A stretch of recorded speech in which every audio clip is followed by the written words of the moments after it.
Good morning, good afternoon, good evening, everybody. Welcome to this episode of the Note Closer Show. As always, Scott Carson, excited to be here today with you.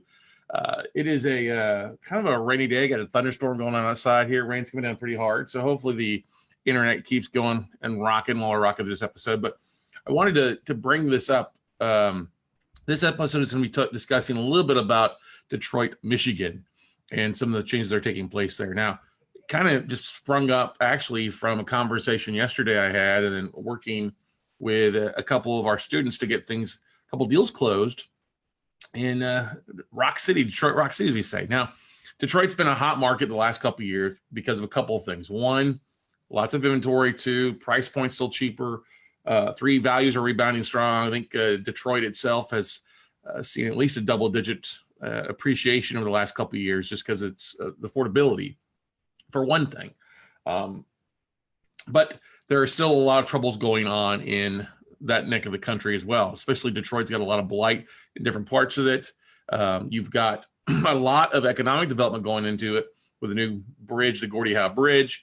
You've got, who is it? The gentleman from the Cleveland Cavaliers. I want to say Snyder, but I'm probably wrong, a little tired, but putting in a lot of money in developing downtown Detroit. It's nice to see, really nice to see. But you also, there's issues with the city that are kind of still lagging around. The city's basically been on the verge of bankruptcy for the last couple of years. And so the city's really trying to get aggressive in their outreach for taxes and fines and things like that, because they just don't have the money to operate for the most part. And so kind of an interesting story took place yesterday, and I guess it's something relatively new.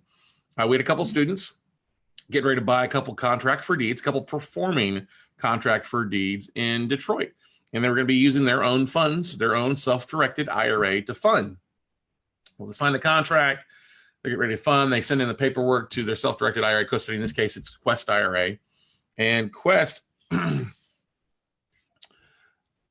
informed them that it would not be approving the transaction. And it was kind of surprising. Like, wait a second, this is my investment. You can't really tell me yes or no on the investment because I've done the due diligence. I want to use my money to fund this. And I said, unfortunately, some crazy things are going on with the city of Detroit. They are smoking a lot of crack over there. All right. In a couple of ways. First and foremost, they said they're getting aggressive on the outreach to try to collect on taxes and things like that. Well, what Quest informed me, I had a long conversation with our buddy Derek Long over there and Nate Hare, great friends. Big shout out to Quest Trust Company. And what's funny is that Nate had actually texted me about 2 hours before I called him to find this out, to actually discuss this specific deal with him, which I love it. They're like, hey, there's an issue. We want to reach out to you and give you the way to fix it. So I was like, awesome. So anyway, I just hear from the student, hey, Quest is going to fund this deal. What do we do next? I'm like, well, let me call Quest and find out. Lo and behold, text message, missed phone call from already. I like that. So anyway, get on the phone, and here's what's going on.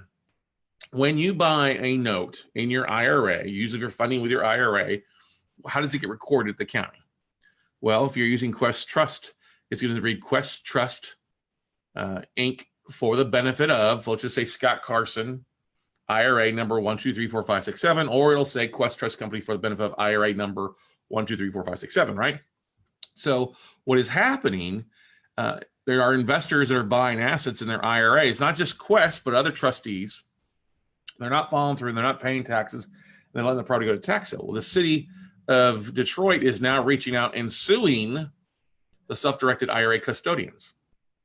And I guess it's happening all across the country. It's just not happening to Quest. It's happening to other people out there, other entities out there as well, too. And as I was talking with Nate Hare, he was saying, hey, listen, Quest has been sued several times by the city, even though it's not our deal, it's an investor's deal, and we've had to work to pay to get these things done. It's costing us money. So they have made an administrative decision not to fund deals in actually Detroit, Michigan, if it's going to be if title is going to be held in Quest Trust's IRA account. Now, there's a workaround for this. There's definitely a workaround, because that was one of the biggest things. Okay, if we can't do this, how do we get this done?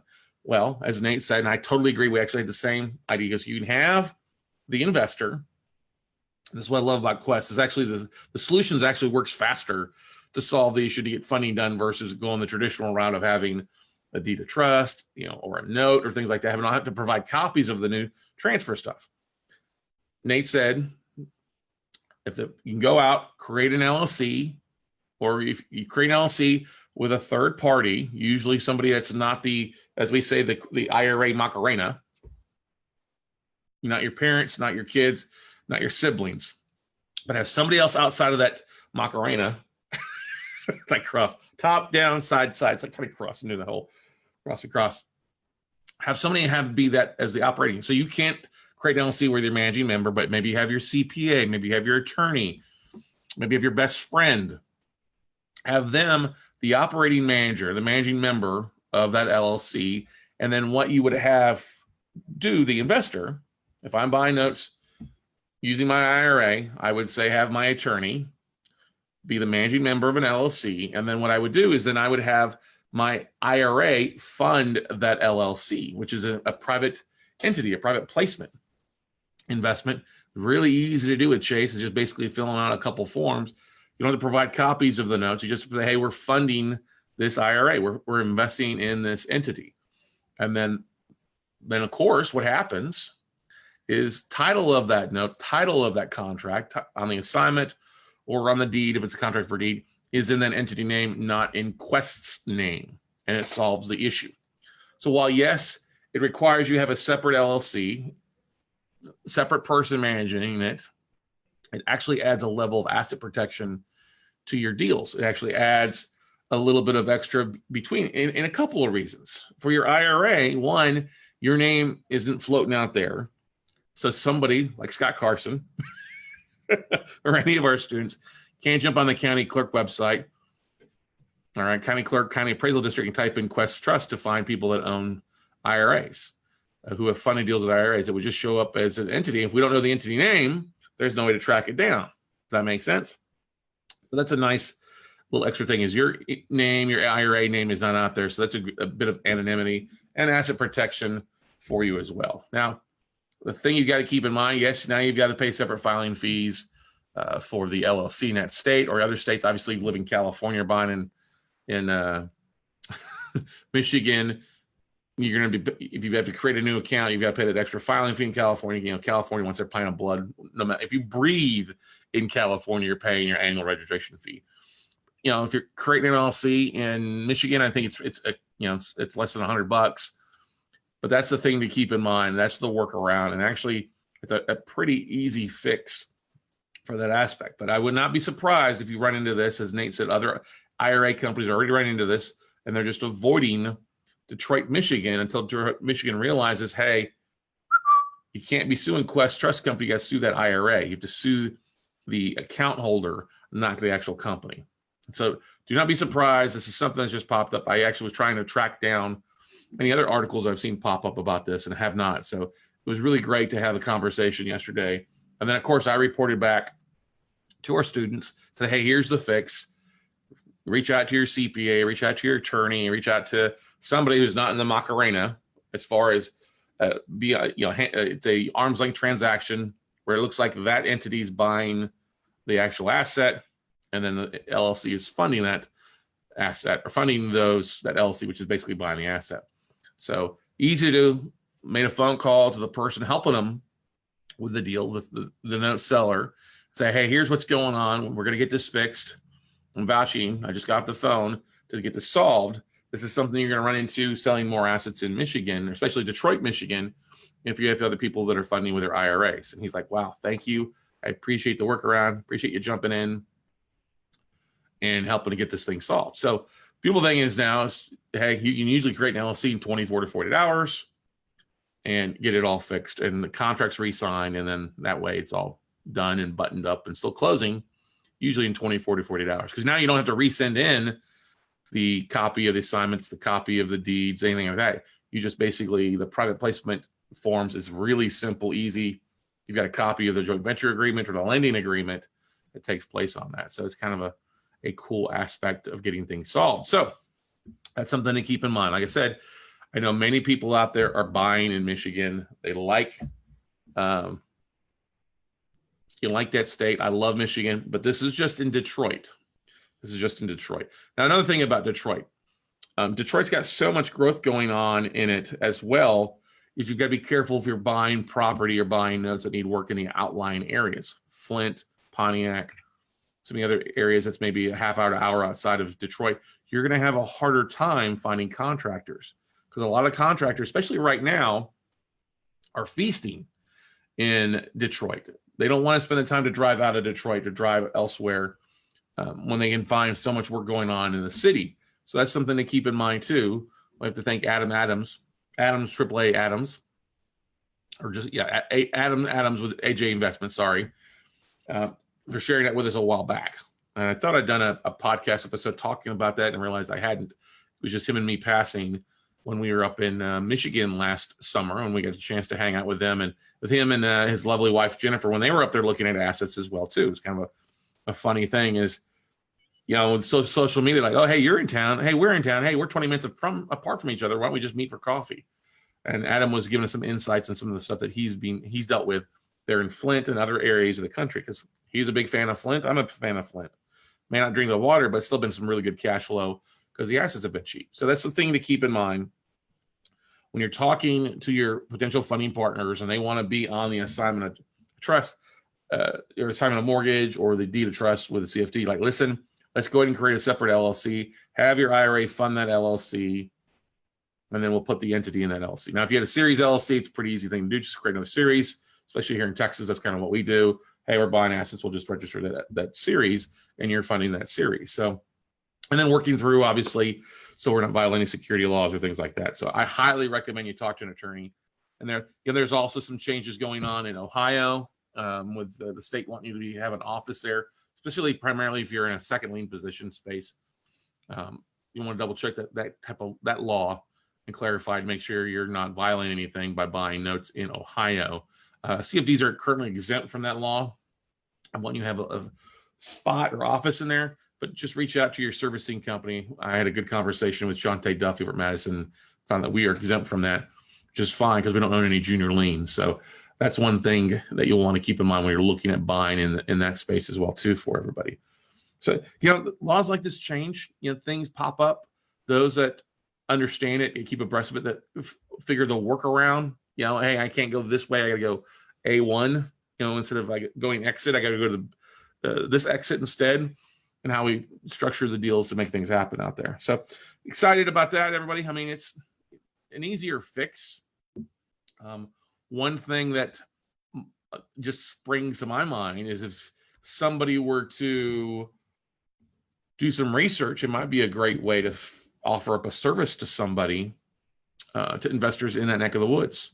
In that neck of the woods, I've used their IRAs. Now, obviously, if it's performing note, you're like, okay, it's been funded already. They're not going to go and you take it out of that entity and may put it into something else. But you never know, they might be. If they're IRA investors, especially buying that or funded deals or bought assets in the neck of the woods, it's something that they have to be concerned about as well.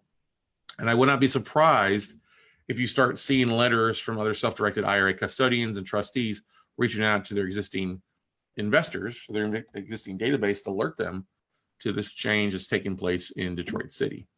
Detroit, no SDIRA city, as we like to say.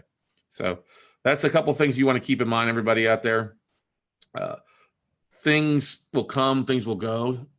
You just move on and keep rocking and rolling there. Now, one of the great things that I highly recommend is what I love about Quest Trust Company is being able to pick up the phone, talking to somebody literally in minutes and coming up with a solution to get this fixed, solutions to help save the deal. You know, that's the thing I love about them is that, hey, we can fix things. There's usually a way to make it work so it doesn't violate any law. You don't risk your losing your whole self-directed IRA asset protection by doing something stupid. And they've got a way, you know, it actually works out to be, you know, better in asset protection for the borrowers out, or not for the borrowers, but for the investors out there. Whether it's performing or non-performing, the city's going to still want their pound of flesh to pay for taxes, and that's just unfortunate. So some opportunities there, everybody. Keep that in mind when you're looking at it, because I know Michigan is usually a top 2, top 3 market for a lot of our students across the country that are buying an individual or in bulk aspect of things. Now, also too, another thing that has popped up recently is just got in a larger list. We're excited about this list. It's a pretty good size value on the assets here. A portfolio in from a major hedge fund, 97 assets. Roughly average UPB is like 381,000. I know it's a pretty good size value assets. The estimated average value on this stuff, pretty much current values pulled in the last 12 months anyway, are values at 497,000. So a lot of assets with some equity, some older loans, but complaints have been filed. The bank has already started foreclosure process on this stuff. This has got a portfolio of stuff in New York. That's not a big surprise, but quite a bit of stuff in Florida, New Jersey, a couple in Illinois, Cook County, Pennsylvania. Oh, hang on a second. Hawaii. Ooh, I might have to look at that. Durham, North Carolina. Let's see what else we got on here. Maine, Massachusetts. I think I said New Jersey already.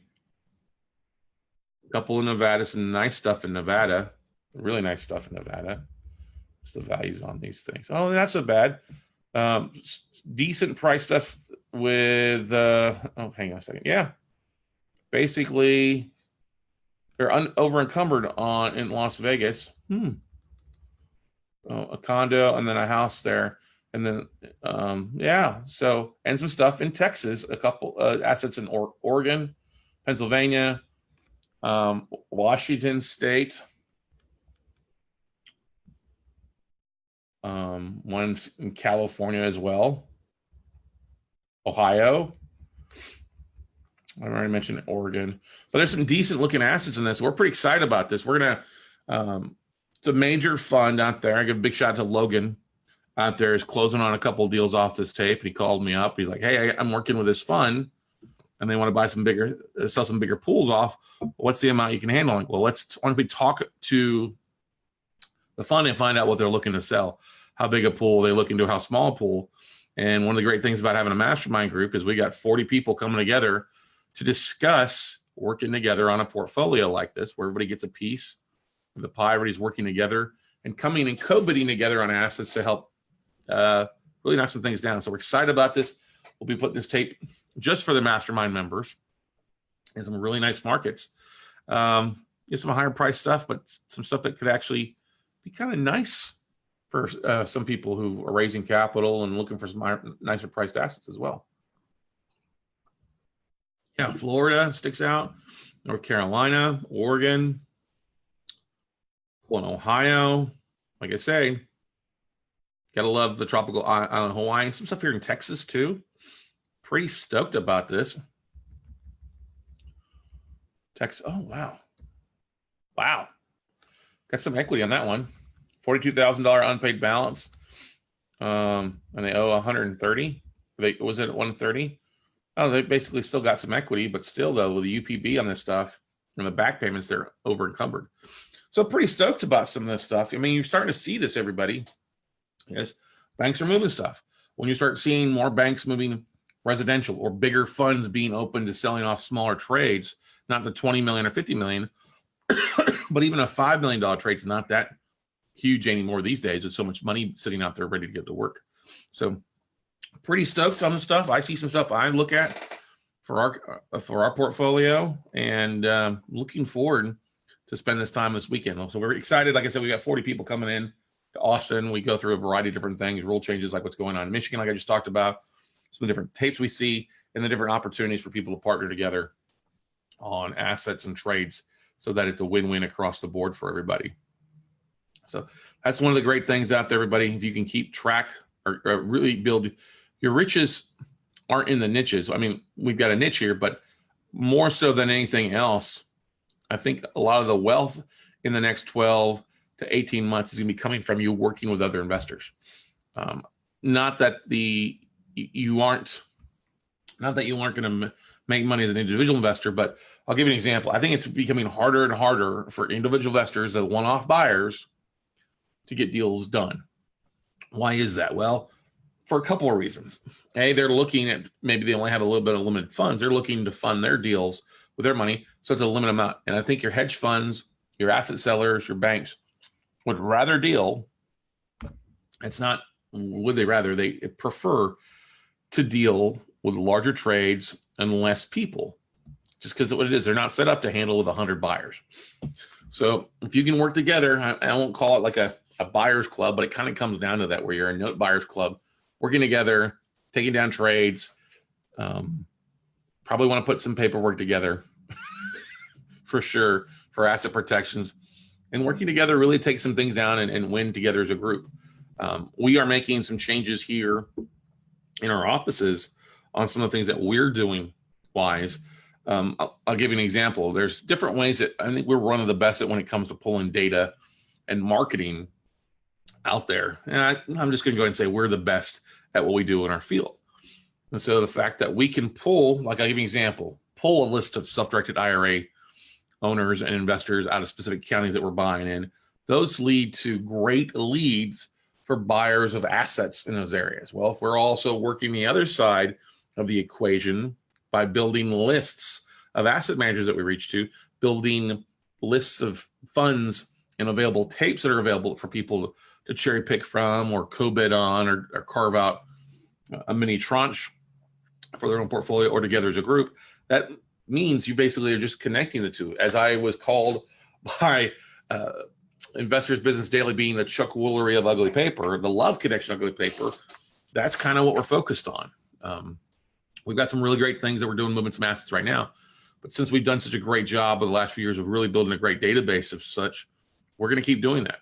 You know, the need to go out and go to 3 or 4 conferences to meet 400 people has really been nullified by what's going on with LinkedIn and Meetup and Facebook marketing and things like that.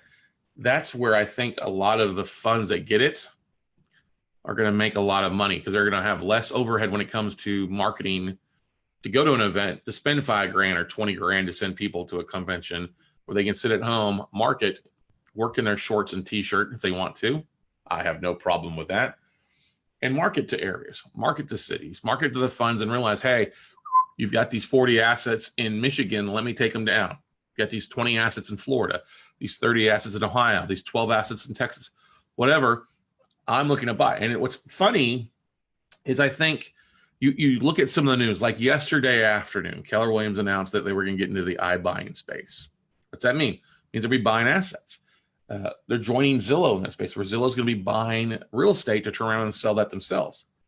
What's that mean? Well, that's taking the need to have realtors, even though Keller Williams is a big real estate marketing firm, one of the better brokerages in the country, here located in Austin, Texas.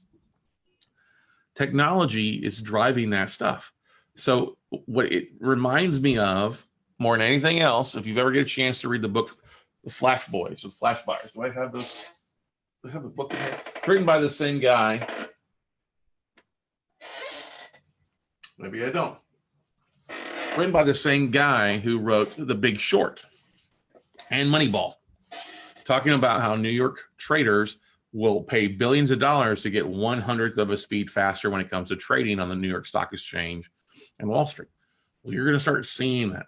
And I think Amazon is in the works to announce something major too, because last year, for a brief moment, a real estate buying page appeared on Amazon's website. I didn't see it, but news came out that, are they going to be getting into the iBuying space of real estate? Are they being offering that up as another service of being able to buy houses without the realtor side? And you already look at the mortgage side. A lot of the mortgage stuff is, is being automated as best you can and streamlined, get things rock and roll. So you see that in the housing side, you see that in the realtor side, you see that on the mortgage side as far as the origination. You're going to see more of that specifically here on the note selling side, I believe, too. You're going to see more funds using the automation and marketing tools as they start understanding it. I think it's one of the strengths of us, is moving these assets and be able to find buyers for sellers and putting the piece together, and high frequency trading basically on the debt side, making a little bit of something versus trying to knock it out of the park. But if you can speed up your velocity of capital and you're making a point and can get stuff done in a month versus it taking 3 months, you can speed up your money, you can increase your returns and really knock it out of the park. So if you're marketing today, like our great conversation in our episode previously with Darren Adams, talking about how everybody is a marketing company, everybody's a media company out there. So here's one thing that I would love for you guys and gals that are listening to you to do. If you go to our website, weclosenotes.com, if you go to the website, weclosenotes.com, you'll see immediately when you scroll down 3 boxes that pop up. Okay? 3 boxes that pop up. One's either going to be, well, one, I can share my screen here. I might as well just do that here for those that are kicking it a little bit. You obviously, if you're listening to this, you can't see our screen, but I don't want you to get in a wreck if you're listening to this while you're driving. But if you're on the treadmill or doing something else, you can go over to weclosenotes.com and go straight. It's our homepage for everything, podcasts, note investing, things like that. If you go to weclosenotes.com and you just scroll down, you'll see sign up for to buy notes, sign up for one of our virtual classes, or sign up for our mastermind information. And so what I'm asking you guys to do, just click on the buy notes side. If you click on the buy notes side, that's going to take you directly to our Note Funding League sign up. You see the sign behind my shoulder here. And it's going to ask you email address, first name, last name, cell phone number, and the top 3 states that you're looking to buy. We're not going to do cities, but we'll do the state side initially. So if you were like Ohio is your first state, great. Only buy in one state, then just put 1 down. But if you got your 3 favorite states, just put your 3 favorite states. Don't be like somebody try to put 25 states in each one. That doesn't make sense. Just put 1 state in. If you need to go in and have a different email address when you want to do 3 more, then that's what I would do. But the thing to keep in mind, everybody, is this will be in your database as we have assets available that fall in your neck of the woods. You'll get emails. You'll get updates to it. Our goal is to be able to send out text messages directly to your cell phone. That's what we're working on right now with specifics of the deal. How's that work? Well, hey, if there's a deal in Detroit, boom, here's the numbers behind it. Here's the photos. Here's what we found in due diligence. If you'd like to reserve it, click here. If you'd like to go ahead and order an O&E, click here. If you want to order a BPO, click here. If you want to put it under contract, tentative contract, put here. Boom, we'll charge your card to pull it off the market. Boom, $500 refundable charge in case you don't want the deal. But those are some of the things that we are working towards, been working towards for quite a while to really get things done. We're seeing some of it working in some of the assets that we're selling now, where we're basically have been really good over the last couple of years of pulling people's database or data as far as their states and interests and things, performing, non-performing, whatever. There's some opportunities there. So I'd love it if you wanted to get registered, weclosenotes.com, click on the buy notes page box, and just listen to your top 3 states. No, we're not going to spam you to death on things like that. Now, that's not what we're looking to do. We're looking to provide some great content for you guys out there as well. Now, one thing I wanted to bring up, since I mentioned Note Camp a little bit, our next upcoming commercial Note Camp is slated for July 26th, 27th, 28th. So if you go to notecampcommercial.com, you'll be able to get signed up for that right now at half off. But we are uploading and releasing, we've got a few of the episodes released, I think the first week of episodes, our Note Camp 6 videos. And I'm sorry, podcast. If you go to Note Camp, the podcast, and it should be, hang on here, was it Note Camp Season 2, I believe? Just Note Camp.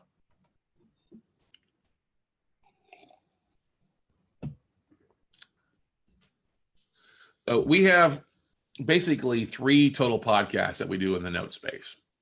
Obviously, the Note Closer Show, which you're on here, we're excited. It's playing across, obviously, all across the country and over 80 different countries. Come on. Internet's running a little slow here for the change. But we also have our Note Night in America podcast, which has our replays, our audios of our open to the public Note Night in America conference calls, usually the first Monday of the month. So yeah, Note Camp. Yeah, if you just go to Note Camp, our regular Note Camp podcast, you'll see it says Note Camp Season 2. We've uploaded 34 more episodes that are uploading a day at a time that are started back actually on April Sure, down here. Big shout out to the Tom and Tracy Hazard and Alexander Hazard, Potted Ties, for helping get this uploaded. Actually, it's been out now since the 17th, I believe. 16th, 15th. Oh, is that right? Yep. Since the 15th of April. So we've been out for just over a week now.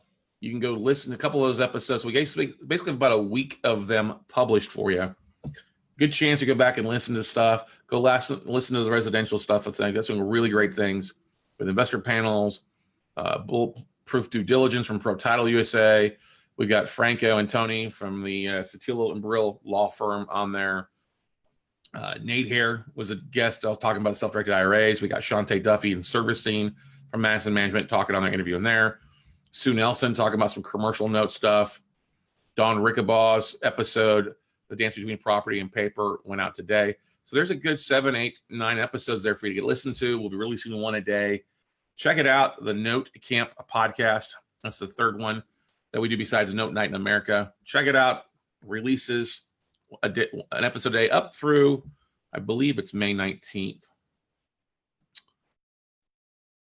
Yes, May 15th, actually, but that means the full Note Camp from November. All the episodes, all the recordings are available there for you to download and listen to in your piece. In case you missed it and you're new to the Note Closer Show or the WCN footprint of different shows out there for you to listen to. So that's there for you guys to listen to.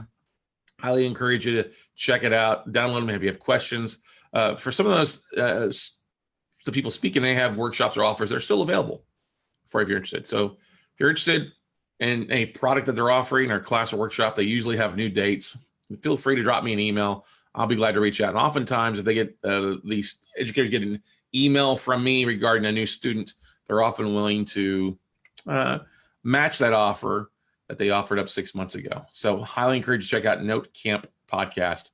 It's on iTunes, Stitcher, all available. The link is also on our homepage at weclosenotes.com for you guys as well, too.